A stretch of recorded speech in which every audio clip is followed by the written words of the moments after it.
एक लीला आती है कि एक बार ठाकुर जी से रूठ गई किशोरी जी।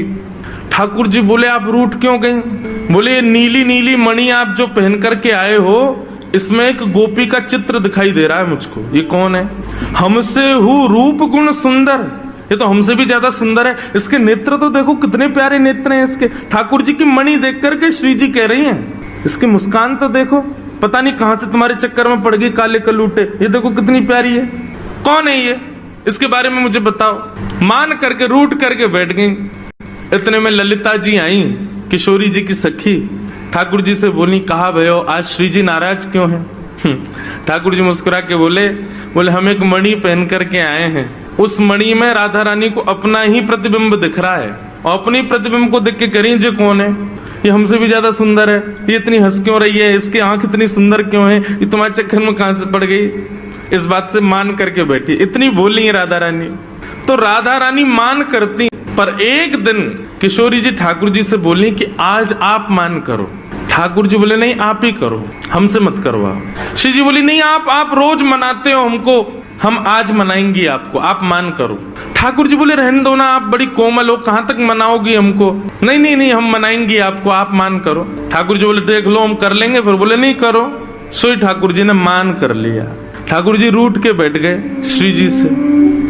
अब श्री जी ठाकुर जी को मना रहे हैं। कभी ठाकुर जी की मनपसंद वस्तु बना के लावे, कभी ठाकुर जी का मनपसंद राग गा के सुनावे, कभी ठाकुर जी को नृत्य करके दिखावे, कभी ठाकुर जी के सामने उनका मनपसंद श्रृंगार करके आवे। सब प्रकार से श्री जी ने मनाने का प्रयास किया, लेकिन ठाकुर जी नहीं माने। और मान लीला का ये नियम है कि सूर्यास्त तक मना सको तो मना लो, सूर्यास्त के बाद मान खत्म हो जाएगा। यदि मान में मना लिया तो मनाने वाला जीत जाएगा, और यदि मान सूर्यास्त तक तो इसने मान किया वो जीत जाएगा। कैसा प्रेम है। सूर्यास्त हो गया महाराज, सूर्यास्त होके श्री जी आके बगल में बैठ गए। बोले ठीक है हम हार गए, अब मान छोड़ दो।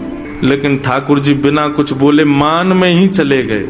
श्री जी बोली ये नियम नहीं है, सूर्यास्त के बाद मान खत्म करना होता है, आप तो मान में ही जा रहे हो। ठाकुर जी कुछ नहीं बोले, चले गए नंद भवन। श्री जी को रात भर नींद नहीं आई। बोले कि ऐसा कैसा मान किया कि रात में बात भी नहीं करके गए। दूसरे दिन फिर ठाकुर जी गौचारण के लिए आए। श्री जी आई, ठाकुर जी अब भी मान में ही बैठे थे। श्री जी बोली देखो ये बहुत ज्यादा हो रहा है, आप कल से मान करके बैठो, रात में बात भी नहीं करके गए और अभी भी मान कर रहे हो। फिर श्री जी मनाने लगी, ठाकुर जी फिर नहीं माने, और रात में फिर बिना बात किए चले गए। 2 दिन हो गए, अब तो श्री जी से सहन नहीं हुआ, इतनी व्याकुल हो गई श्री जी। कल तीसरा दिन है, कल अंतिम प्रयास करूंगी, यदि नहीं माने तो मैं यमुना जी में जल समाधि ले लूंगी। और तीसरे दिन श्री जी मनाने लगी, ठाकुर जी फिर नहीं माने। सो श्री जी उठ करके यमुना जी के तट पर चली गई। जैसे ही श्री जी के नेत्रों का अश्रुबिंद आकर के यमुना जी के जल में एक बूंद गिरा, यमुना जी का संपूर्ण जल लाल पड़ गया। यमुना जी प्रकट हो गई। हे श्यामा जी, आपको किसने विरह दिया? इतनी वेदना आपके हृदय में हो रही है। अभी आपके अश्रुबिंद का ताप इतना था, इतना ताप तो हमारे भैया यमराज नहीं देते किसी को नरक में, जितना ताप में आप हो इस वक्त। आप बताइए तो सही, किसने दिया आपको ये? श्री जी थोड़े भाव में बोली, तुम्हारे श्याम सुंदर मान करके बैठे 3 दिन हो गए, रीझ ही नहीं रहे। यमुना जी बोली हमारे श्री जी को श्रम करा रहे हैं, रुको मैं बताऊं इन्हें। तो यमुना जी गई महाराज, और ठाकुर जी जैसी पीताम्बरी, ठाकुर जी जैसा श्रृंगार, ठाकुर जी जैसा मुकुट, ठाकुर जी जैसे बिल्कुल कानों में कुंडल, ठाकुर जी जैसे बिल्कुल डिट्टो कड़ूला, ठाकुर जी जैसी वंशी, ठाकुर जी जैसा श्रृंगार। और श्रृंगार करके जैसे ही यमुना जी आई, श्री जी देख कर अरे श्याम सुंदर आप मान गए? यमुना जी बोली हम श्याम सुंदर नहीं है, हम यमुना जी हैं। अरे आप तो बिल्कुल श्याम सुंदर जैसी लग रही हो, आपकी महक भी बिल्कुल श्याम सुंदर, बोली भी श्याम सुंदर, चाल ढाल सब श्याम सुंदर। बोले यार श्याम सुंदर ने अपने रूप पे, अपनी वाणी पे, अपने कटाक्ष नेत्रन से पूरी गोपीन को कष्ट दे रखो, या श्याम सुंदर को यही के रूप से कष्ट दूंगी मैं।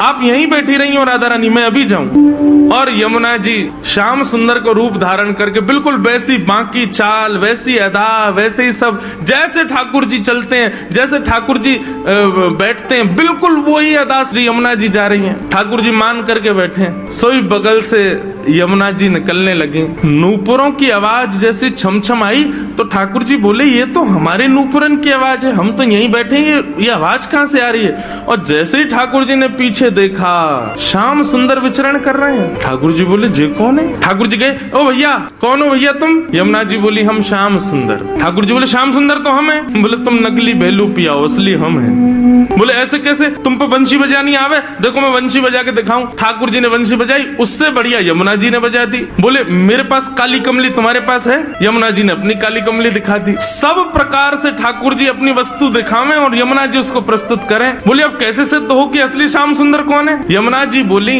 मैं एक टेर बजाऊंगा, यदि मेरी टेर सुन के राधा रानी बगल में आके खड़ी है गई तो समझो वही असली श्याम सुंदर, जाके बगल में किशोरी जी आके खड़ी हूँ। अब ठाकुर जी बोले हम तो मान करके बैठे, हमारे बगल में तो आएंगी नहीं, वो इन्हीं के बगल में आएंगी। जैसे ही टेर बजाई श्री जी आने लगी, ठाकुर जी दौड़ करके गए श्री जी के चरणों में। आप मैं असली श्याम सुंदर, मेरे बगल में, मैं कभी मान नहीं करूंगा, आज के बाद आप मेरे बगल में बैठ जाओ, एक बार सिद्ध कर दो। श्री जी बोली कौन कौन कहां से आ जाते हैं नकली नकली लोग, असली श्याम सुंदर तो वो। श्री जी गई और श्री यमुना जी के बगल में जाके खड़ी हो गई। अब तो सब गोपियां उन्हीं के चंवर डुरावे, उन्हीं पे इत्र छिड़कावे, उन्हीं पे गुलाब जल अर्पित करें, सिंहासन पे उन्हीं को बैठावे, उन्हीं को भोग लगावे और दूर करे श्याम सुंदर रो में। बोले मैं हूँ असली श्याम सुंदर, जे कहां से नकली आ गए हो? जैसे ही श्याम सुंदर रुदन करने लगे, श्री जी बोली अब ठीक है, अब मान खत्म हो गया है, अब आप बुला लो। तब यमुना जी गई और श्याम सुंदर को जाके हृदय से लगायो। बोले श्याम सुंदर आप ही हो असली श्याम सुंदर, हम तो श्री यमुना जी, हम तो यमुना महारानी है। बस आपसे एक ही प्रार्थना है, आज के बाद वचन दो हमारी श्यामा जी को कभी कष्ट नहीं दोगे।